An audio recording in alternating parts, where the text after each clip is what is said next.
The night was quiet, too quiet. The kind of silence that makes the hairs on the back of your neck rise, as though the darkness itself is holding its breath. Sarah Jennings, a widowed farm mom, tucked her baby daughter Emily into her crib, kissed her tiny forehead, and whispered a prayer for peace. Little did she know, within hours, that peace would be shattered by the sound of snarling dogs and men's cruel laughter. Sarah wasn't just any farm mom. Once upon a time, she was Sergeant Sarah Jennings, an elite K-9 handler in the military. She had served tours overseas, guiding and commanding trained dogs through some of the most dangerous missions imaginable. But when her husband, also a soldier, died in action, Sarah left the service to raise their daughter in the quiet countryside, far from the chaos of war. She traded her uniform for muddy boots, combat zones for wheat fields. But danger, it seemed, had found her again. For months, a group of ruthless men had been pressuring her to sell her farmland. They wanted her property for their own shady operations, and when she refused, they escalated from threats to intimidation. Broken fences, slashed tires, even her livestock harassed. But Sarah stood firm. "This land is Emily's inheritance," she said fiercely. "I will never give it up." That's when the men decided to make her regret it. One stormy night, headlights swept across her fields as a truck pulled up. Sarah heard the doors slam and the sound of heavy boots crunching against the dirt. Then came the growls, low, menacing, inhuman. Dogs.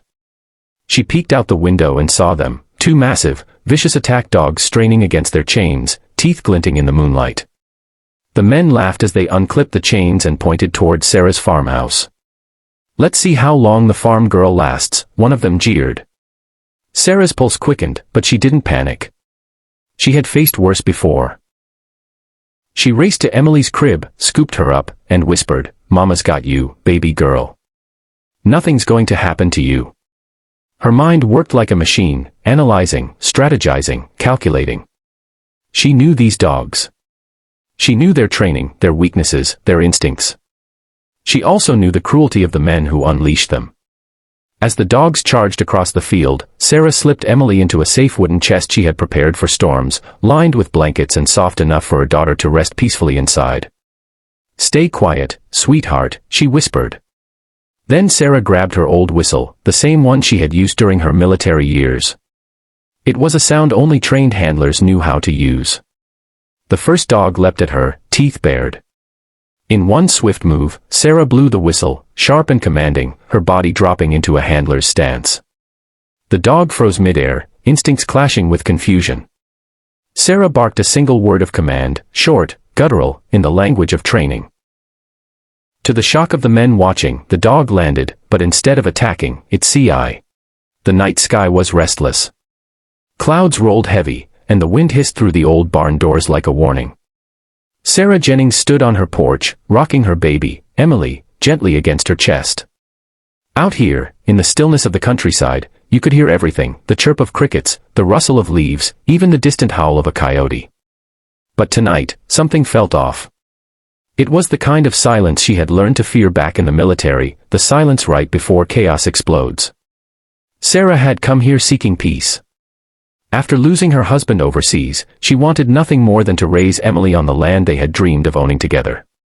Farming wasn't easy, but she found comfort in hard work, in watching seeds grow into crops, and in the laughter of her daughter chasing chickens across the yard.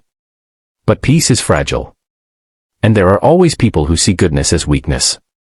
For months, Sarah had been harassed by a group of local thugs. They wanted her land to expand their illegal operations, and when she refused, they turned to cruelty.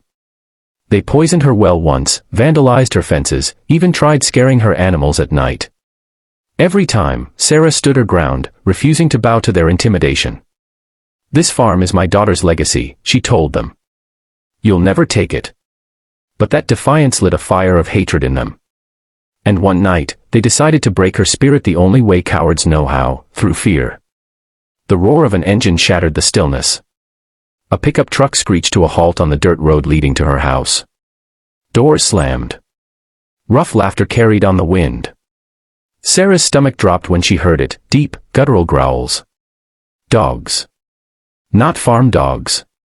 Not pets. Attack dogs. Her heart raced, but her mind didn't panic. Years of training snapped into place. She knew the sound of military-grade K9s, and these brutes had been bred for one purpose, to destroy. The men unchained them, shouting crude jokes. "Let's see how long the farm girl lasts," one sneered. Sarah ran inside, clutching Emily tight. She placed her in the storm chest she had lined with blankets for emergencies, whispering, "Mama will come back for you. Stay quiet, my angel." Emily whimpered softly, sensing her mother's fear, but Sarah kissed her forehead and forced her hands steady. The pounding of paws against the dirt drew closer. Snarls filled the night. Sarah grabbed something from a drawer, an old whistle, battered and worn, the same one she had carried in uniform. It wasn't much, but it was enough. She slipped it around her neck and stepped outside. The first dog lunged at her, a beast of muscle and rage. Sarah's whistle cut the air with a sharp blast, followed by a command word, firm and authoritative. The dog skidded to a halt, its training warring with its orders. Confused, it growled but didn't strike. "What the?" one of the men shouted. Before they could react, the second dog charged. Sarah didn't flinch. Another whistle, another word, th.